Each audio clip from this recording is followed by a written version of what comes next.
వినాయకుడికి ఏకవింశతి పత్రి పూజ చేస్తాం. ఒక్కో నామానికి ఒక్కొక్క రకం పత్రిని సమర్పిస్తాం. 21 నామాలు సంస్కృతంలో ఉంటాయి.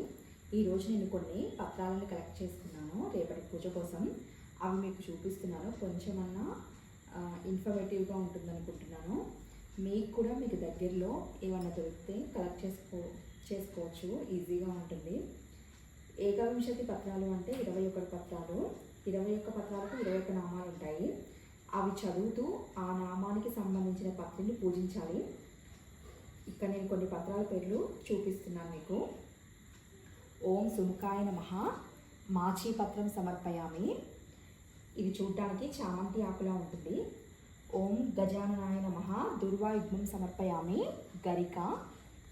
ఓం లంబోదరాయ నమః బదరీపత్రం సమర్పయామి రేగు ఆకు. ఓం గజకర్ణాయ నమః తులసి పత్రం సమర్పయామి తులసి ఆకు. ఓం ఏకదంతాయ నమః చూతపత్రం సమర్పయామి మామిడి ఆకు. ఓం వికటాయ నమః కరవీరపత్రం సమర్పయామి. కరవీరపత్రం అంటే గన్నేరు ఆకు. ఓం వటవే నమః దాడిమి పత్రం సమర్పయామి. దాడిమి పత్రం అంటే దానిమ్మ ఆకు.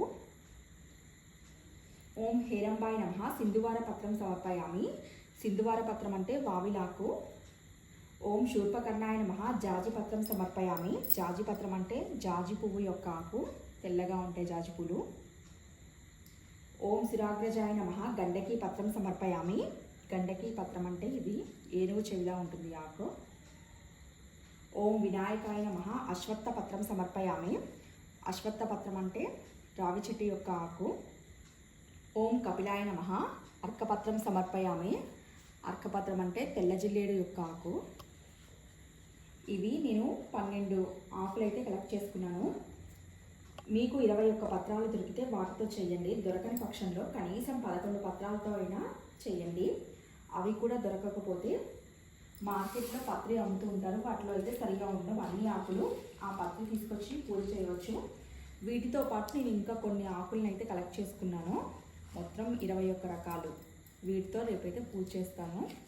వీటితో పాటు వినాయకుడికి ఈ వినాయక చవితికి మాత్రం మనం దోసపండు అనేది కంపల్సరీగా పెట్టుకోవాలి. మొక్కజొన్న కప్పులు కూడా పెట్టాలి. బచ్చలి కూర, చింతకాయ, కొంచెం పప్పు కలిపి కూర వండి అన్నంతో కలిపి నైవేద్యంగా పెట్టాలి. వెలగకాయలు, మారేడుకాయలు కూడా పెట్టుకోవాలి.